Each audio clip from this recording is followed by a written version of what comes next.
I serve as a teaching associate at the Writing Studio. And welcome to our flagship lecture session. We have Writers at Work as our flagship lecture session, in which we invite novelists, writers, essayists, nonfiction authors who all come in and they share their ideas about writing. They share their ideas about their journey as a writer and as an author. And we have had Professor Chinmay Tumbe from IIM Ahmedabad. We have had Mr. Vikram Chandra. We have had eminent authors like Professor Shaukat Majumdar from Ashoka University. And in that league of rock star authors, we have Kevin Missal with us here today. So thank you so much for accepting our invite and joining us at IIT Gandhinagar this evening. And we are delighted to have you here, sir. No, quite happy to be here as well, Navid. Very. I've been to, I think, IIT Gandhinagar. One of my friends used to study there, so Oh, wonderful. Okay. yes, I'm quite excited to be here now. Okay. Of course, we all might know Kevin as one of the most widely read authors in the genre of mythology and fantasy fiction in India.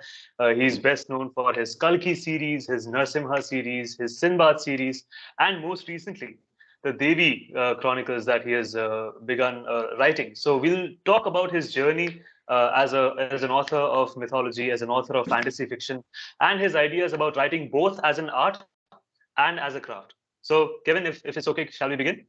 Yeah, absolutely. Okay. So it was very interesting to read your bio, actually, because I saw that you had begun writing from a very young age, and you have established yourself successfully as one of the most prominent authors, one of the leading voices in Indian publishing today. Can you please track the journey for us? What was it like writing as a teenager? What were you writing about, and how did your ideas evolve over time? If you could tell us something about your journey of evolution as a writer. So I started writing at the age of I think 12. It was around the same time I was reading a book. Started reading books, I mean. And initially it was mostly about just rehashed rip-offs of Percy Jackson, of Harry Potter, of everything. I mean, the idea was that I was always very in love with fantasy as a genre. And then obviously, through Percy Jackson, which was written by Rick Riordan, I was exposed to, uh, in terms of mythology. And I tried writing a lot. Initially, my stories were pretty bad. They were bland as well. The characters were very underwritten, and but then that's whatever how a writer evolves, right? I mean, they keep writing. So that's what I did. I kept writing. I kept getting rejected, and as a writer, I even gave up writing long time, like multiple times, because I used to get rejected so many times that I used to just give up, and I should come back again to it because writing was something which was a very sadistic exercise for me, you know. Um and basically I started talking more about current affairs. I started to learn more about Hindu mythology as I grew up, as I ventured out of St. Stephen's College, and so that's where I noticed that I have a very different outlook towards current affairs, different outlook towards. I mean, every person thinks that they have a different outlook, but the entire concept is that I have an interesting outlook and I want to pen them down. And if I'm able to, because I have a very idealistic, I would say, outlook. And that fits well with the mythology as a genre and fantasy as a genre, because they are also very idealistic genres, you know. And so that's where I think I got into, and now I have been just focusing on what I truly believe in, which is good for, which is something that a reader should know, and something which is also fun, which is to learn about a history, about a culture, about our mythology, about our and also about mixing that with current affairs, with uh, what is happening now, so that is how I've evolved from a fantasy writer who was rehashing to someone who has been able to now penetrate in a reader's mindset and able to figure out what inspires them to read. So yeah. Wonderful, wonderful. I think it was Professor Karthik Muralidharan at UC San Diego who said that, consultants have confidence, artists have confidence intervals. Like we keep we keep getting inspired to write, and then we keep quitting writing, and then we come back to it, and then Yeah, quitting that's writing true. once again. Yeah. That's true. Yeah. That's pretty interesting. So when you say that mythology as a genre inspires you for its ideal nature, right? Where do these ideals come from? Do they come from narratives? Do they come from characters? And then how do you, as a writer, grapple with all of it, right? When you're writing a novel, and you've written several series of novels, how do you chart out a narrative over an entire scope of series? I think it's an interesting question because see, I'll go series by series just to give you a little bit of insight. Hmm. I would say that with Kalki series, it was mostly about good versus evil and what it means to Okay. be good and what it means to Hmm. be evil, right? Hmm. How do we characterize it? Is it as black and white as Hmm. we have read about? So an ideal mindset would be basically about good is white and evil is black. That is how we have been perceived in my fantasy. When we Of look at course. Lord of the Hmm. Rings, when we look at Hmm. Hmm. Harry Potter, also Hmm. we look at anything dark is bad. Like Hmm. if you look at Dementors, you look at Dementors are dark. Yeah. so the idea was that I wanted to break that kind of a myth, and that is something I also learned from Game of Thrones. That beautiful Hmm. people, uh, blondes, something which is absolutely uncharacteristic of them being evil, and then they were shown as evil, and the ones Hmm. who are darker in terms of, like, for instance, the Night's Watch. You know, Yes. Yes. they were actually good people. So that is then it became more complex as it went forward. As that even the Night's Watch had not they didn't have all the heroes, and so did Hmm. the the all the Lannisters were not evil, Yes. right? So the that was the entire concept of Kalki, which was to basically talk about good versus evil, and wanted to explore that aspect. Is to that first show. Black and white, and then kind of just keep Hmm. mixing and then mix to the Hmm. level where now the reader is confused who should they root for. So that is the so that was the goal with it.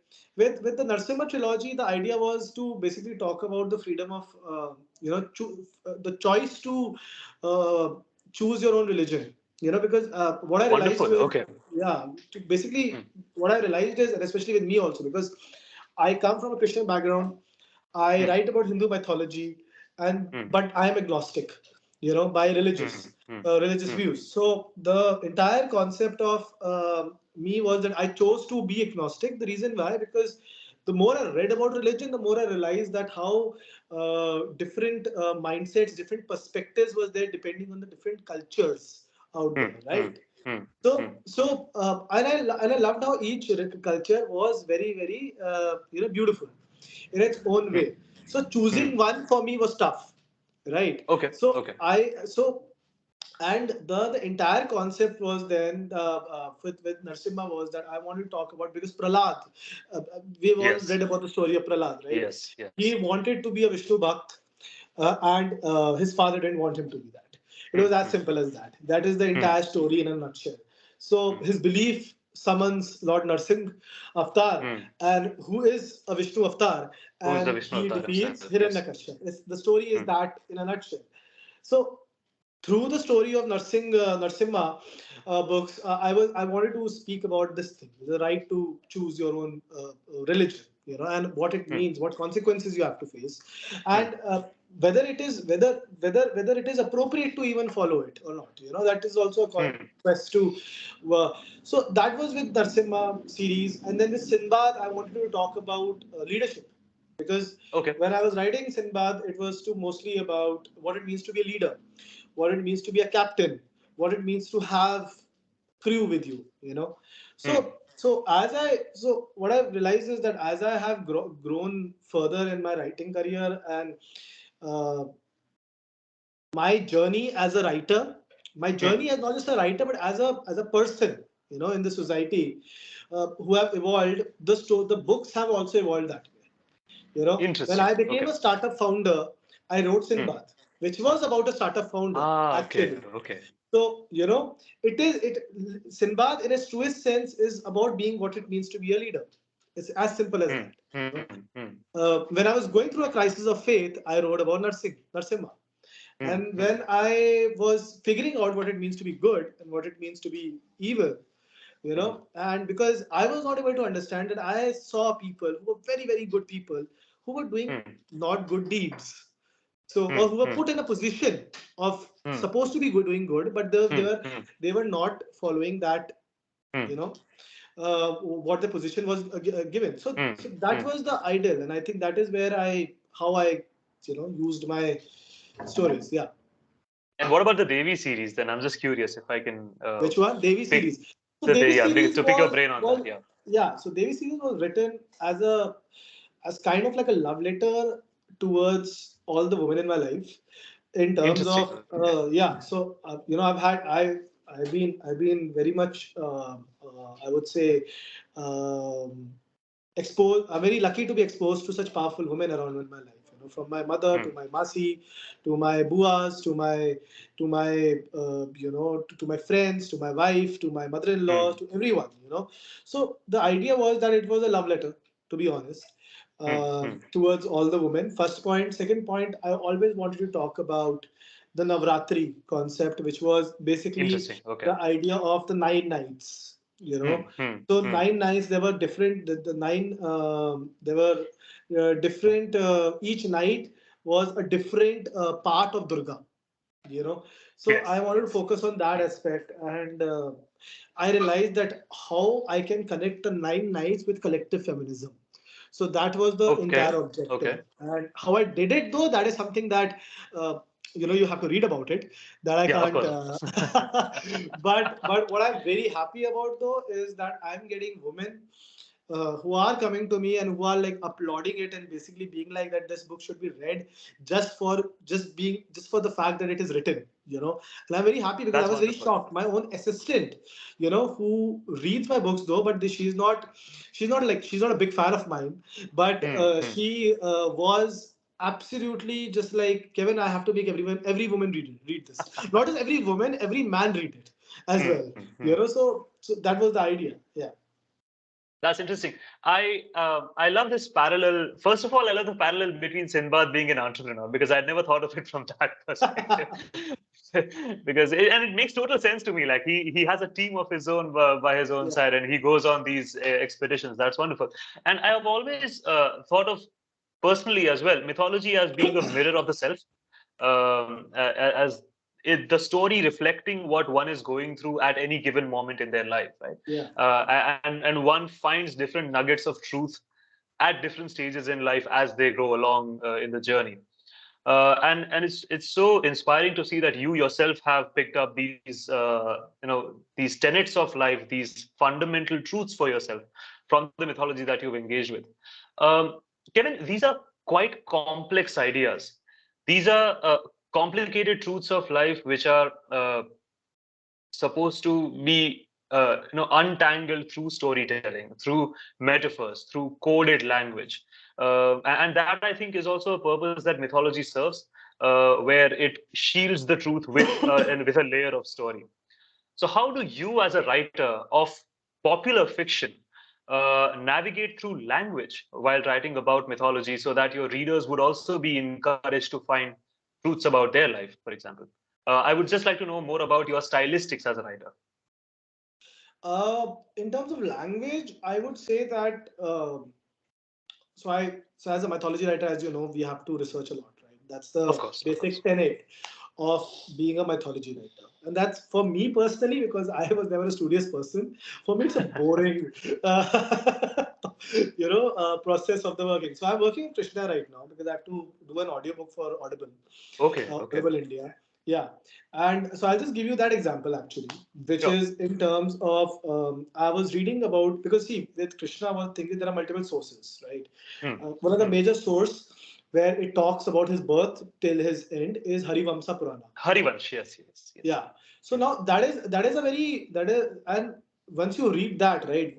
Obviously, I'm reading the English version of it, not the Sanskrit.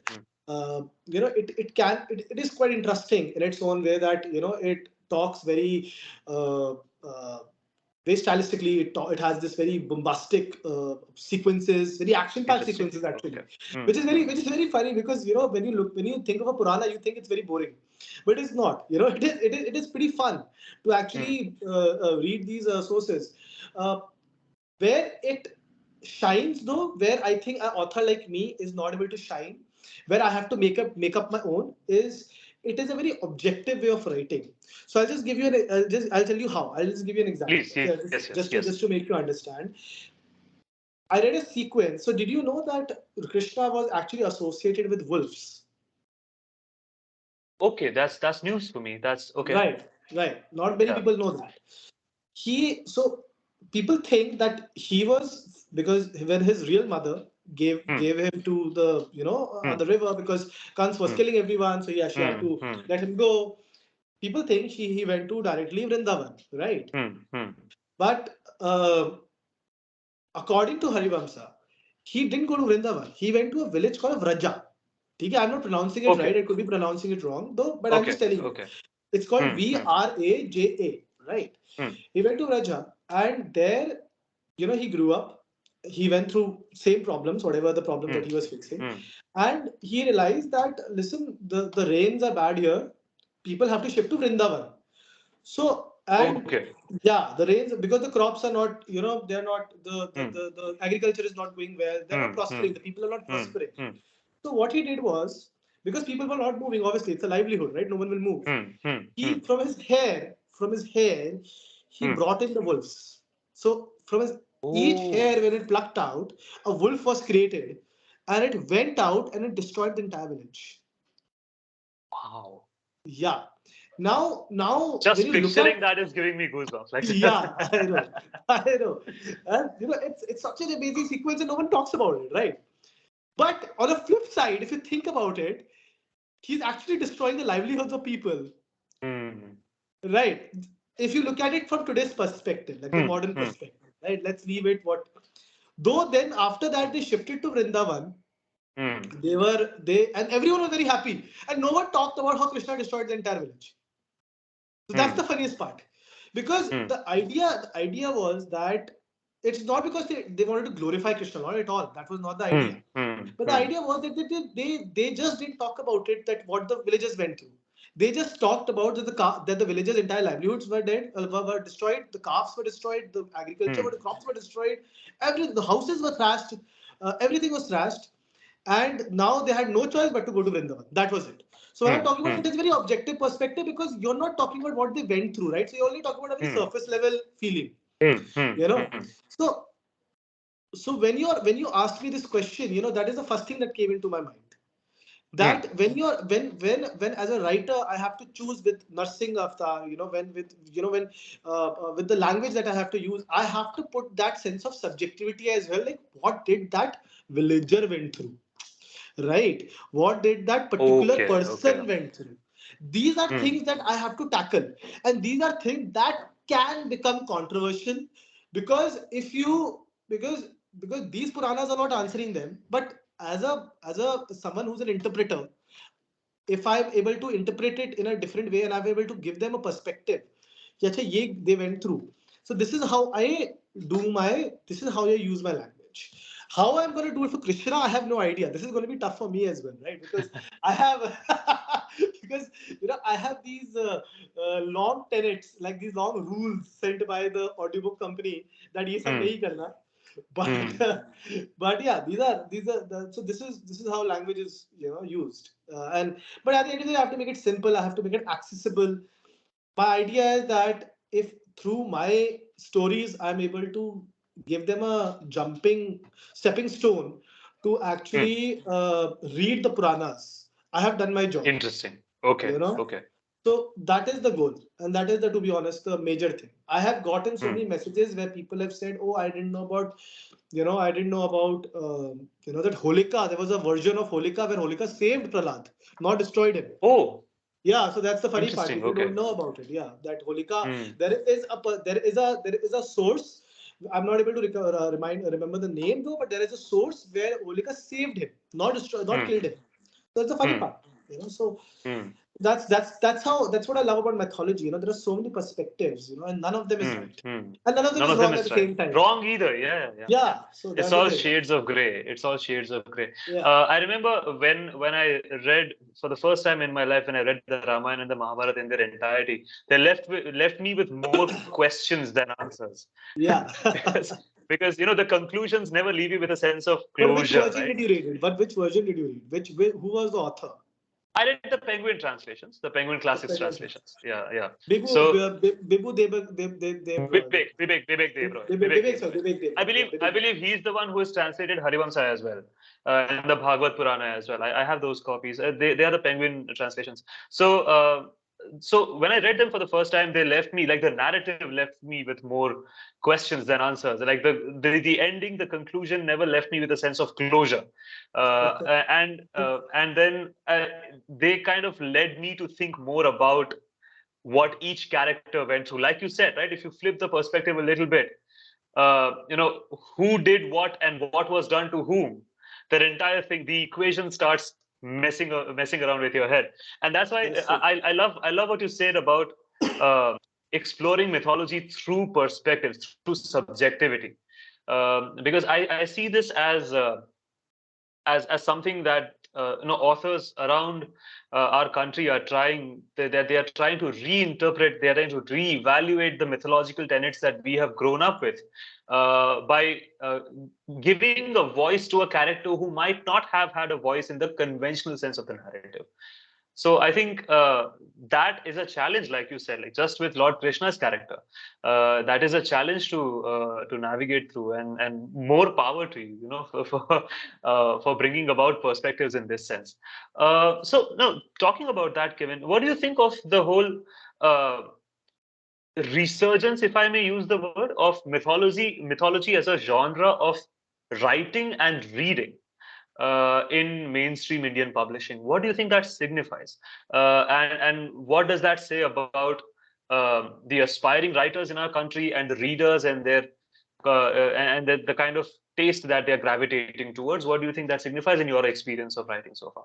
So I think in terms of resurgence, I think I've been getting this question for the last what since I've been writing, right? Mythology. Okay. So that's 5 years back, 6 years back Hmm, actually. hmm, hmm. Now I always forget what that 1 year, So because I'm going to be turning 27 this year, and so 6 years back, I started writing age of 21.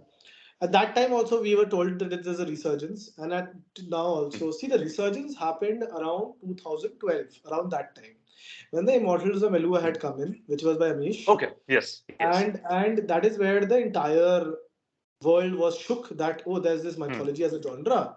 People can hmm, write about such gods, and wonderful, hmm, and people do want to read them as well.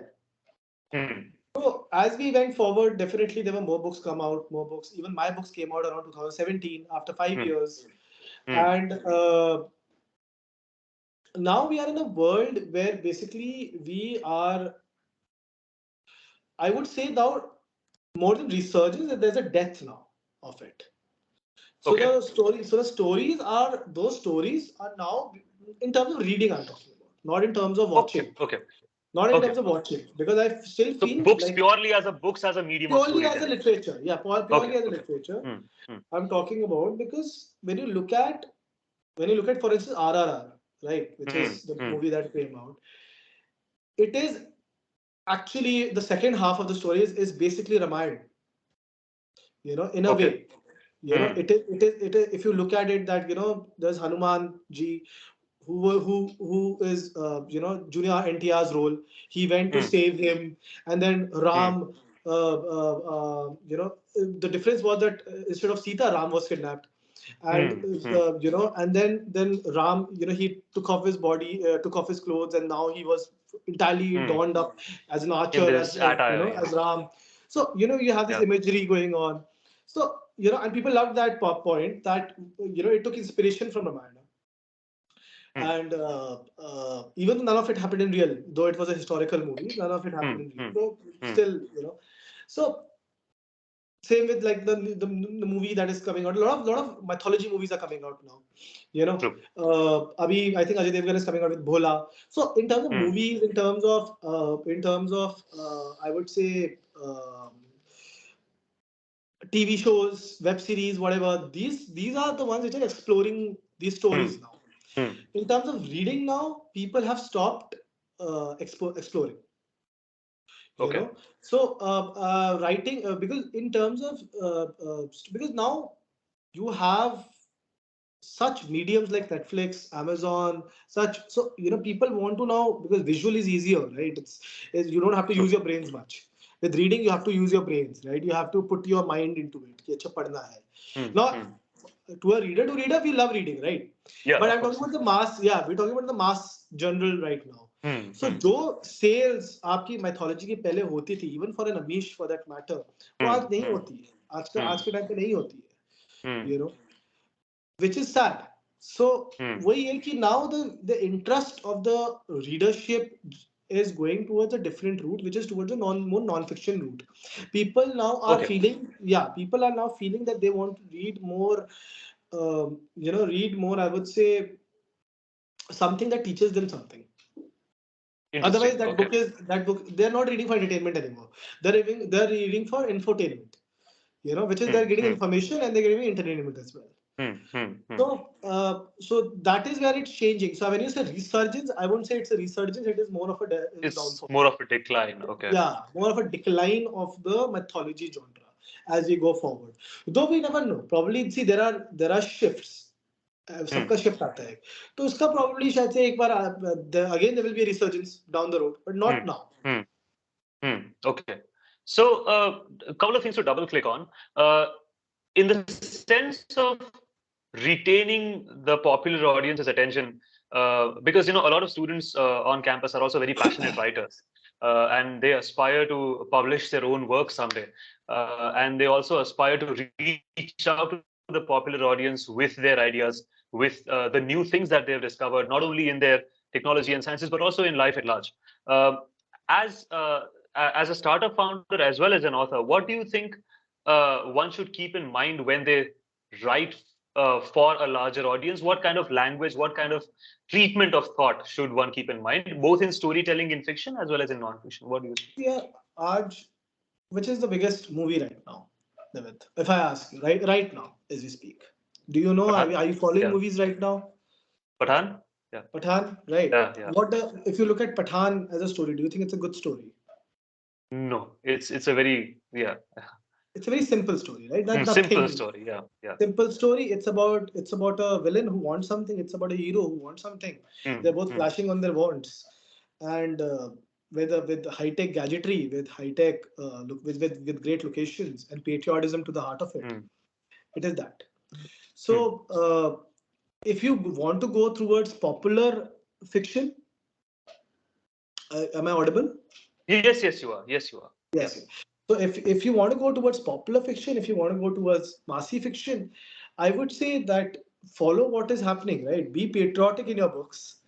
Be you know have a simple storyline, very very simple, and have some amazing sequences of focus more on the emotion than the story, I would say. Mm, Focus, make the story simple, make that the one person wants something, the other person doesn't want something. It's that simple. But make sure that the emotion is there, you know mm, so mm, the emotion of probably like you know of a character, like if you look at KGF for that matter, mm, mm, mm, it is about a mother and son's relationship. So mm, mm, they had an emotion at a heart, right? mm, mm. So keep that things in matter, and I think if you're sorted, I mean, that is how you have to look at it, which is the unfortunate part. I don't want to be this. I love I complex agree. I storytelling. agree. Yeah. I Yeah. love complex storytelling. I love to talk about such things, but this is how, when you look at books nowadays, this is how it is happening. This is we are going in that route. Mm. That is unfortunate, but it might be, as you said, it might turn around as a trend in the market someday soon. Um, so coming back to mythology as a genre, um, when you research mythology from around the world, and like you said that there are instances where it asks us, it invites us more so to reconsider how we have been seeing conventional notions, right? How we have been holding some things to be true, but then maybe shifting the perspective might uh, bring about a certain another notion of truth. Within the scope of your research that you've done, in the past 5 or 6 years of your career as an author in Indian mythology, in mythology from around the world, and even in fantasy, um, if I may ask personally and elsewhere, what truths have you have had to challenge yourself with uh, in your perspective? When you say truths, what is a truth? Hmm. Truth What? that you hold to be true, not the objective one, like things that you believe to be true, and then you have had to reconsider them maybe as the perspective shifts. See, I think during my research, whatever truths that I held to were shaped by the stories that I read. Okay, okay. So it was the other way around. It was not that I had already pre-existing truths in my mind, Hmm, and I was breaking them while I was researching them further. hmm, hmm, So it was more about that, since I have a very open mindset. I don't hmm, have hmm. something which is like I am a very stubborn guy or very Yeah. egoistic guy. यही मेरे का सोचना है. That is not the concept for me. So I want to focus. I'm very clear about one thing, which is that I want to be an open mind, and that's what you do as a Hmm, writer. hmm, And hmm, anyone who wants to be a aspiring writer, who is an aspiring writer right now as well, who's listening to this, you have to have an open mind. You have to have a curious mind, right? hmm, Because if you're not open minded, most of the information you will not be able to digest only when you go out there. That's the hmm, funniest part, because I'll give you instances where it is so funny, you'll be like, यार ये तो था ही नहीं कभी, और मैंने बोलूंगा नहीं था. I can give you sources for that. you know so for instance, Kanna is celebrated as an unsung hero, right? hmm, But if you hmm, go through the actual story of Kanna, he was not that good of a guy. He was a hmm, pretty bad guy, you know but over a period of time and over a period of retellings and reimaginings of his character, he's been portrayed as this heroic figure, right? hmm, Even with hmm, my book also, because I've written on Kanna, I wanted to portray the right kind of an image of it. Like, he was a bad man, but he was not really a bad man as well. He was just shaped by his own. He was a winner. He wanted to be a winner. It's as simple as that. hmm, hmm, So hmm. if he wanted to be a winner, he was ready to sacrifice even his own ethics. Okay, That's how he okay. was, because for him winning was everything. Hmm, So, and when you look at it as actual mythology, but over a period of time, especially in in TV shows, in the different mediums where he's been portrayed as, hmm, he's been hmm, shown as this hmm. very very sympathetic, very someone who has been going through a lot of issues, and everything. Yeah, everyone in Mahabharata, no one was no one went through a good thing, right? Hmm. When you look at even in Pandavas, right, they went through an entire exile. So that is what the life they had to go through and live in forest for I don't know how many years, for Hmm. that matter, right? People don't know about the entire episode of Brianna, which is where Arjun had to Yes. disguise himself as Brianna to Disguise himself. Yes. disguise as a woman to hide from the Kauravas, because they Hmm. were ready to find him. So that's where the thing is. Everyone went through hardships, but we want to Hmm. focus and we want to care about those, because it's a interesting thought process.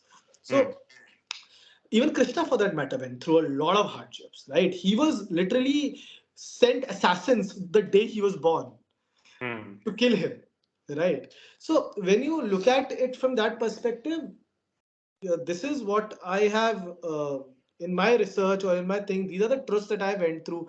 And if I was not open minded, I would have been like, नहीं तो गलत लिखा है. But मैं नहीं बोल सकता नहीं गलत Okay. लिखा है.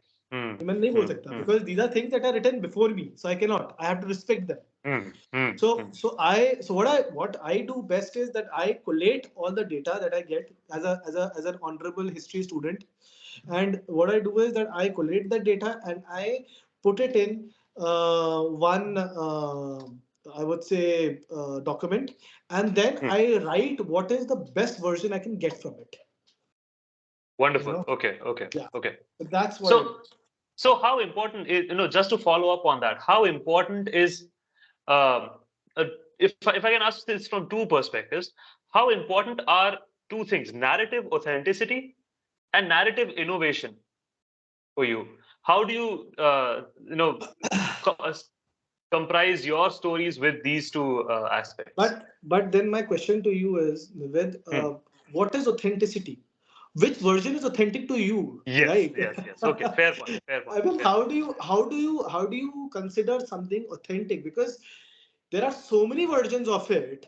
Hmm, Which hmm, one you think is authentic? You will only think hmm. about the popular version The of it, one, yeah, the best right? known. Yes, या the best known of it yeah. Right कि अच्छा यार इसने ये बोला है तो यही सच होगा.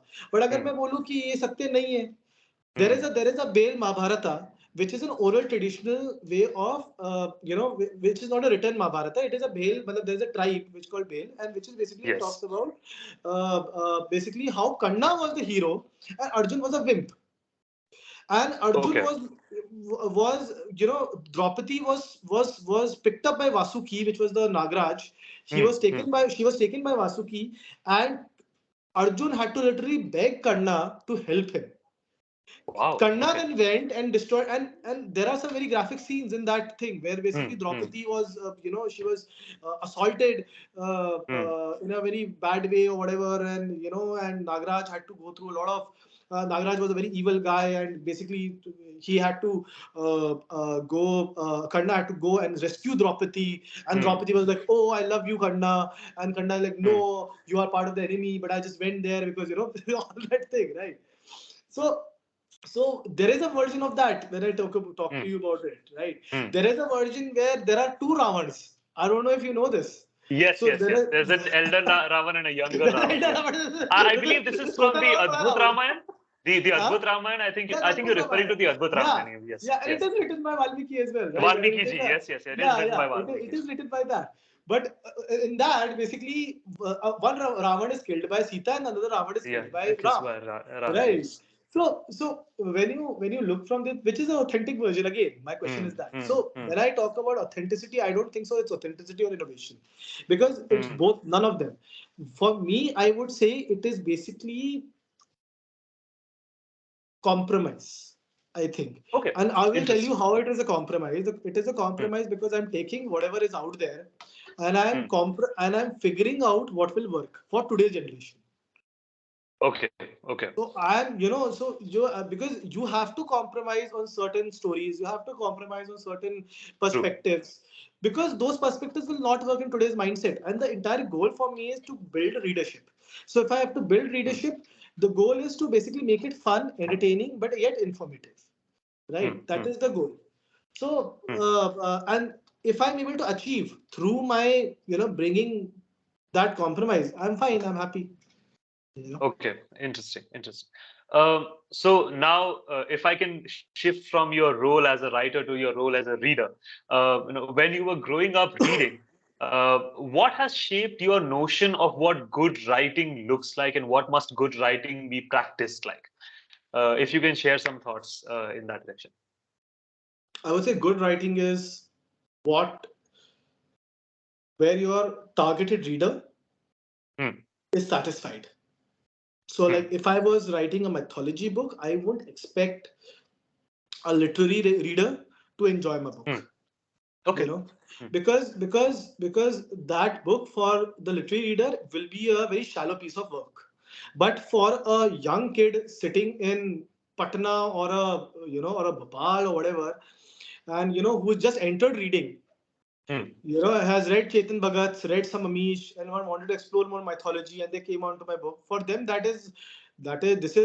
it would be Shakespeare, you hmm, know. hmm, So, good writing for me personally is basically targeted readers should be satisfied and satiated. That's the goal. hmm, hmm. And what are maybe some good writers that you have come across, some of your favorites that you would like to See, recommend and I was share that target with the audience, so community? I would say whatever I have liked. I have loved Godfather by Mario Puzo. I think it's a very Of timeless course, yeah, yeah. It's a piece of timeless work. classic. Timeless classic. Timeless classic, absolutely. I think, and a classic reminder that even at the worst, you can, if it is a good story, regardless of how the market is, it will do well. Because at that time, mafia stories were not doing well They were doing really well. Oh, okay. Yes. Interesting. So it was released during the late 1960s or something. The movie was released in 1972 around, Yeah, I yeah, guess. yeah, yeah, yeah. But it was released late 60s or early 70s, very early 70s. And mafia stories were doing terribly bad. No one wanted to publish mafia stories. No one wanted to make a mafia movie. And then it comes Godfather, and it becomes the biggest selling uh, novel of all time, and at that time, I mean, and surprisingly, it kind of proved the model that if it's a good story and if it connects well with the audience, then you can write anything, any genre, and it doesn't matter. So, Godfather is one. I would say the other one would be I really love this Japanese author called Kaiga Higashino. The Devotion of Suspect Yeah, X The is one of Devotion, my most. wonderful Yeah, novel, yeah, yeah. wonderful novel. I think it's a beautiful novel. I personally feel it's the most romantic novel I've read, to be honest. Oh, But wonderful. because That's a very interesting perspective. Yeah. yeah, it's a very interesting perspective. I know because it's a one-sided love story, which became a two-sided love story by the end of the book, and it's a And beautiful then who would novel. go to these many extremes to like protect their love, Extremes to right? it, right? So I think Without giving if any that is spoilers, without giving yes, any yes, spoilers whatsoever. if that isn't love, then what is? I guess I think Yeah, yeah. you know. I think that is one, and I would say when it comes to good writing, I would say it's not just in books as well. There is Sure, a sure, please. Yeah, game. you. There is a Hmm. game called Last of Us. There's a TV show also Which which is I just think has released. recently been, Yeah, adapted into a yeah. TV show. Yes, yes. One of the best writing out there. Period. Oh, I mean, okay. period. Yes, one of the best, and I think will appeal to even a very basic reader to a very advanced reader Hmm. as well. Okay, Because okay. it plays on such big, and I wish to write something like that. To be honest, that is a Hmm. wish and Hmm. a Hmm. dream actually, Hmm. because Hmm. and so that is so these are the two three I would say I would offer कि ये सब पढ़ो तो at least आप लोग. Yeah. It's very interesting that you mention forms of storytelling which are not conventional in the form of books or movies, or because that is something that we try to appeal to the students as well, that storytelling now transcends forms of media. It is something which can be adapted to any different form of media that you want to locate. Yeah. uh, because the conventional understanding, Kevin, is that if one needs to tell a story, one must write a book. Right? Yeah. But now the world is evolving in a way that several different forms of media can adapt to the core skills of storytelling. Yeah. As a business owner, do you have any thoughts about that? Just very curious about it. Just if I can just ask in that from In that terms angle, of and how? whether storytelling is I mean it goes beyond books. That's what you're asking. I mean if Yes, yes, yeah, yeah, yeah. no, definitely. I think so. When I'm writing, right, like you go through a writer's block, right? Sure. Every writer Hmm, does. It's a creative block. hmm, I would hmm. call it laziness also. That's all because writers are also very lazy, right? Nivet, are you a writer by the way? By any chance, are you an aspiring I am. writer? I am. I Have you have. been I have writing a two book? deadlines. I have two deadlines. I see. I see. My editor, I can, Who's after this publishing call, a I can book? show Who's you publishing a the book? no. So I write for magazines. So I write for a Oh, publication called Brown History, if you're aware of it. yeah, I've heard of it. So Yeah. I write for Brown History quite frequently. So I see. I've had Brown History's editor standing on my shoulder, and I don't know this is going on record. I will submit that article as soon as possible. Please forgive me for the lapses in my Yeah. deadline. No, definitely, Yeah. definitely. So that's what I'm saying. So writer's block was there. So what I do is that I go through every medium, right?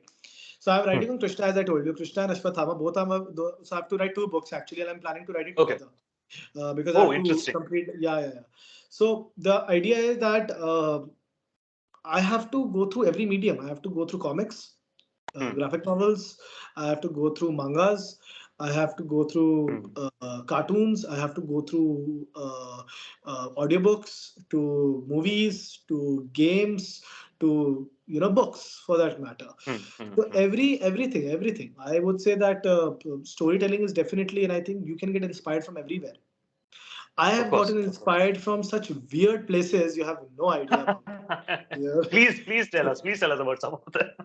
No, I think I have, like, for instance, I was writing a children's book, which is Sinbad, right? Hmm. Hmm. Because I've just finished Sinbad 3, book Hmm. 3, which was my last book in the Okay. contract. Okay. Hmm. And literally, one of the major plot points from it came from a horror movie. which was for adults. Oh, interesting. Yeah. Interesting. Okay. So that not a plot point per se, but like inspiration for the plot point. So, Okay. so Okay. that is how it works. I mean, it's Hmm. very strange. So inspiration can come from anywhere. That's the goal. Hmm. So the idea is that the author should just be open and willing to do everything. Should not shut themselves into that room and be like, "जब तक आएगा नहीं, तब तक लिखूंगा नहीं." आएगा नहीं तब तक लिखेगा नहीं. Right. That should not be the case. I think it should be you should open yourself. Yes, but also have the True. True. discipline at the same time. It has to be a Hmm. balance. Hmm. To the people who joined us for this meeting, if you have any questions, please keep them prepared. While I wrap my conversation with Kevin, we'll move on to audience questions right after a couple of questions that I have to ask in the next few minutes, and then we can have some more time if Kevin can permit us. Maybe No, no, we can please, have some please. audience Yes. interaction. Thank you so much. Thank you so much. That's very sweet of you. So Kevin, just a last few questions to ask you before I move on to the audience. Uh, so once the process of preparing a manuscript is finished, once you have the entire story down on paper, uh, could you please take us through the journey of what happens after that? Like what is the editing process like? What are the creative inputs of an editor? How does that shape a story?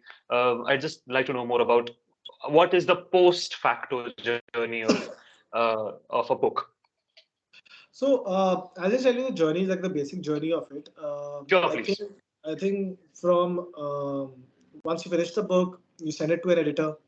The editor will respond based on when your book is releasing. Hmm. Will send you back notes. Ki these are the issues, or these are the good things, or these are whatever. You will go through them, incorporate them in your book. Then the editing will start. Once the editing starts, copy editing, proofreading, substantive editing, based on every multiple, you Hmm. know, Hmm. sorts of thing. And then once that is complete, then your cover starts. Simultaneously, if the timelines are less, simultaneously the book cover is also happening. Simultaneously, typesetting is also happening, because if some Hmm. editings are over, then the like if the second part of the book has to be edited, the first half it is already edited, then the first half goes for typesetting. So it works really Hmm. fast. Then Hmm.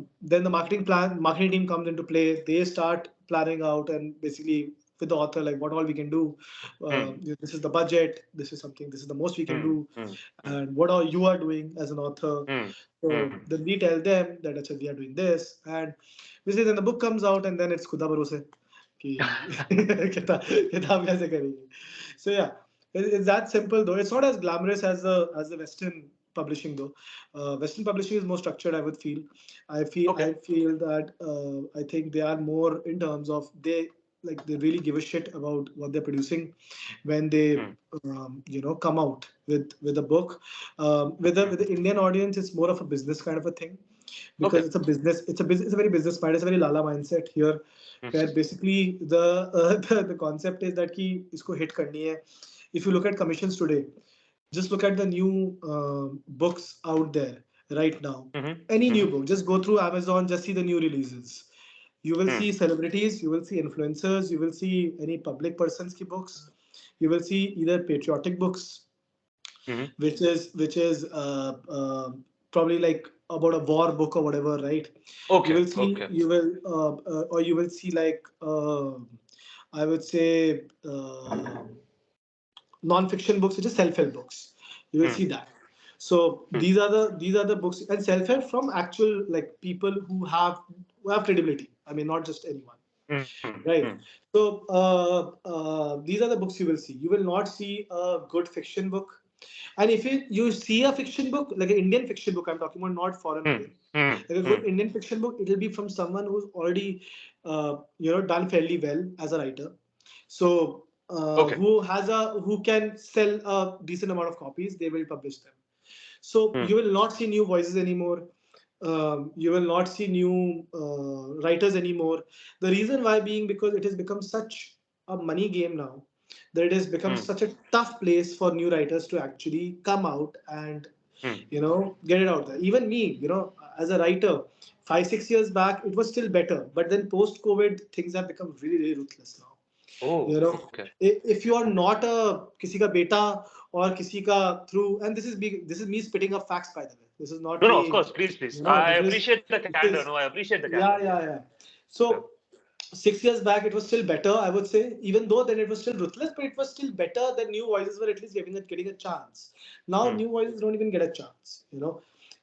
I can bet you can tell me a book and I can tell you where this author has gotten it through how he has gotten it. Okay, You know, okay. either you pay money or you do something or you do that. It is a very it is a ruthless game now.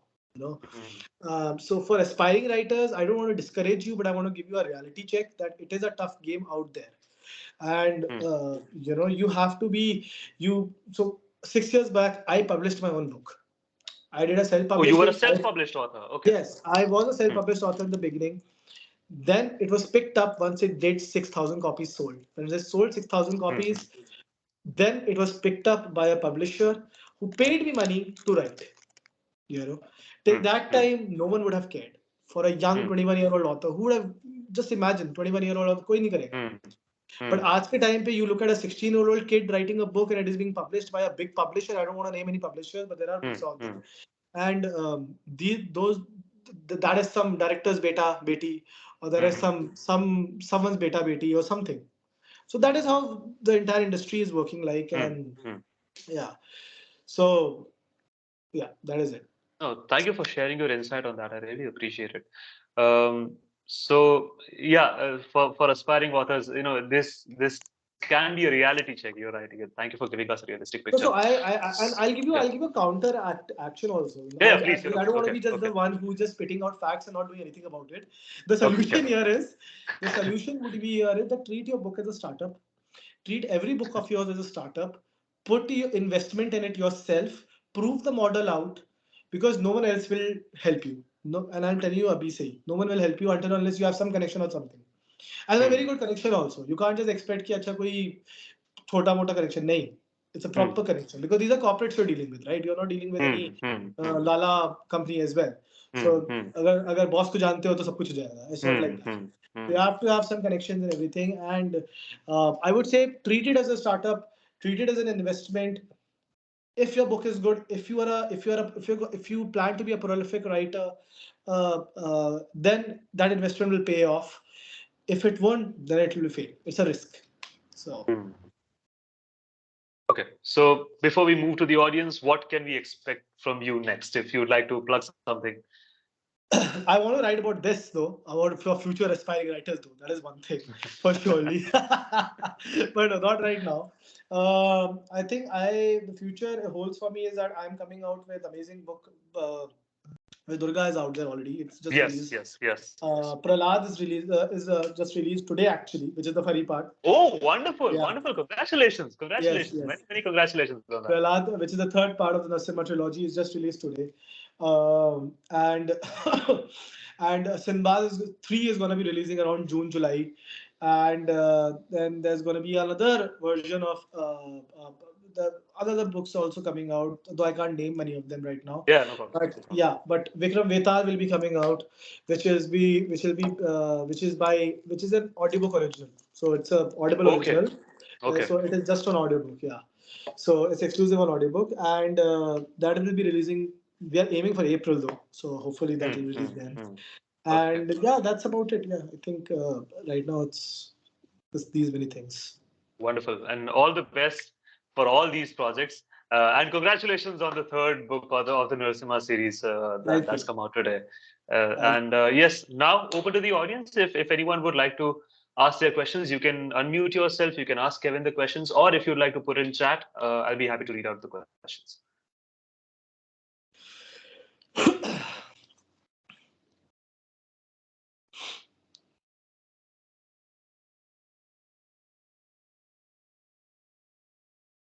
We can, Oh, yes, one person Devrita, has please. raised hand. Devrita, yes, yes, go ahead, Devrita. Hello. Sorry, my yeah, Yeah, my that's okay. Yes, Yeah, can you yes, hear me? Am I audible? yes, yes, yes, yes, yes. yes, Devrita, yes, You're Devrita, go audible. ahead. Okay, just 1 second. Okay. Hi. Hi, Kevin. It was such a very, I would say, very inspiring conversation. I really enjoyed the talk. So I have a question which might sound a bit theoretical because you are dealing with mythology and reality. So I would like to know how would you connect mythology with reality, and because in psychoanalysis, okay, in psychoanalysis, see, I am a bit interested in psychoanalysis. So from that perspective, I am thinking like, for example, when we directly face reality, we can't do that. We need some kind of fiction or myth to get a hold of reality. Okay. Absolutely. So, yeah, yeah. So how do you use metaphors, or how do you use metaphors, or how do you pick metaphors from history or myth to help the readers to resonate with reality, or how to, like, you reflect on topics, like on contemporary topics, be it love, or let's say, be it about this society, or the dialectical clash between good and bad. So because you can't tell your audience directly, you always use metaphors. So what is the relevance of metaphors in your books, or how would you say that it really helps to grasp the reality which can't be understood directly? So there is this bridge, or that helps you to get to the reality. So No, can you just I share think that? I think that's a good question. I feel personally it is a very so a lot of things that I would like to tell here, because I'm Yeah. in a conundrum right now. I'll tell you why. Okay. Because if I tell you something, Hmm. it'll be a spoiler for the book. Okay. So because suppose I'll give you an example. The entire Narsimha trilogy is Okay. actually a very pacifist book, because I am a very pacifist guy. Okay. In terms of, I'm a very anti-war sentiments kind of a book. Hmm. While it deals with a lot of violence and it Hmm. deals with a lot of war, Hmm. it, at the end of the day, it wants to talk about anti-war sentiments, because it Okay. wants to show the pointlessness of war, right? Okay. So how I did it though, that is again a spoiler. So Okay. So for that, you know, I have to wait for your book, right? For I have to no, wait no, for your book. my books are No, the available. books All are the out. three The books are now books are. available. All the three Yeah. books are available. And okay, so I'll tell you a basic thing. So there's so my books are it's a trilogy part, right? It's a Narsimha trilogy, which is Narsimha book. Narsimha is the first book. Hmm. Second book is called Hiranyakashyap, which is the villain's name, and the third book is called Prahlad, which is the villain's son's name, right? These are three Okay. books of the one trilogy, and in every book's ending, especially the third one, right? What does a reader expect? A big war, right? Okay. Because finally the big battle is arriving. We're gonna fight. We're gonna see huge set pieces. We're Yeah. gonna have battle, and I'm not gonna tell you how it happens though, because then it becomes a spoiler. Okay. But I'm just tell you one thing is that what I used in my writing is that I didn't have any battle in the end. Okay. And that is gonna be such an anticlimactic end, because everyone is gonna be like, what the hell? Because that's how your expectation is, right? Yeah. Yeah. Once you're gonna be reading something, you're gonna be like, oh wow, मतलब मेरे को तब action मिलने वाला है, अब नहीं मिलेगा. Okay. Because the entire series is basically leading up to this moment where this action is the pointlessness of it, right? So Okay. that is how I have done it. That is how I've used it. When you're talking about metaphors, what I've used is mostly I have used how stories, more than metaphors, I have kind of tried to deconstruct the entire story structure, as I told you. So basically, Mm. so rather than me showing an action scene by the end, what I've done is I've not shown it. So Okay. I have changed the entire structure, Hmm. because everyone is expecting that. So I've changed it because it fits with the entire concept of what I want to say about this entire story. You know, Okay. So that is so, that is very Hitchcockian idea. I mean, that yeah, director Hitchcock. So what you are expecting, you are not given that. not at all. Because if you're Yeah. giving that, then you lose out on the element of surprise, right? Yeah. Yeah. Absolutely. So Absolutely. I'm a Yeah. big Hitchcock fan, by the way. So Yeah. that's why Same all of here. this. Same Yeah, here. Yeah. Even yeah. I'm a big Hitchcock fan. Very big Hitchcock fan. Okay. Okay. It was nice talking to you, Kevin. Same. Thank you. Thank you, Devipita. Thank you. This reminds me of Kevin. Since we were talking about the different interpretations of Mahabharata, right? This Hmm. reminds me of an interpretation called Pancharatram, which is written by Bhasa, where the Mahabharata war just does not happen. It actually, yeah, it actually ends in a peace treaty between the Kauravas and the Pandavas, where they settle this dispute of land. And it's an amicable solution brought in by both parties, and it is actually a lesson in negotiation. Oh, wow. So, how did good negotiation actually prevent the Mahabharat war and so much destruction and death?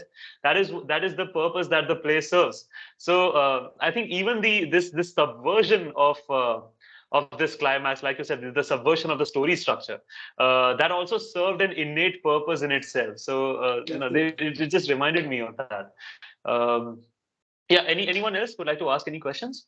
Maybe. Hi. Hi, Kevin. Yes, This Vidya, is go ahead. Yes. Vidya, go ahead. Yes.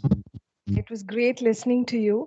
And I have my 10-year-old son with me over here, and he Oh. is really interested. He is really interested in mythology and would like to ask you some questions. Please, Yeah. please. Please go ahead. Please go ahead. Yes. Yeah, go on. Hi. Hi. So my question is, what triggered you to write mythology books? What triggered me to write mythology books? I would say it is a love for mythology, and because I grew up reading mythology, which is the Percy Jackson series. Have you read Percy Jackson? Hello? No, I No, haven't. you're not. Okay, so you should definitely read it because that is a very fun series, and it talks a lot. As a 12-year-old, I used to read it, and learned a lot about Medusa. Learned a lot about other stories, and it talked to me a lot about bravery, courage, friendship, and I think that's a very fun series to read about. So I was a big fan and big lover of mythology, and that's why I wrote it. I think you should do what you love. So yeah. And sir, what was your first book? First. My my first book was a ripoff of Percy Jackson called The Damon Black: The Battle of Lost Ages. It was published at the age of 14, and no one knows about it. I believe it is still in the attics of history, hidden within the searches of internet of Google. But I don't know.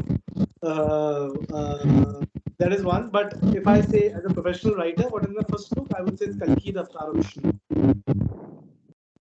Okay, sir. Thank you. Thank you. Thank you. All right. Thank you so much, Kevin, for giving your time so graciously and answering all the questions so candidly. I really appreciate you taking out the Thank time you. to join us today. Thank you, Neville. It was a lovely And session. thank you. Thank you so much. Thank you so much. And thank you everyone for joining us and taking out the time to join us this evening for this conversation.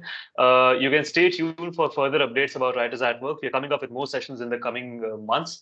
And please join us for such stimulating conversations and fun chats with authors, eminent authors from across the country. Thank you so much, Kevin. Have a lovely day. Thank you. Thank you. Thank Thank you. you. Take Thank care. you. Bye-bye. Thank you. Yeah.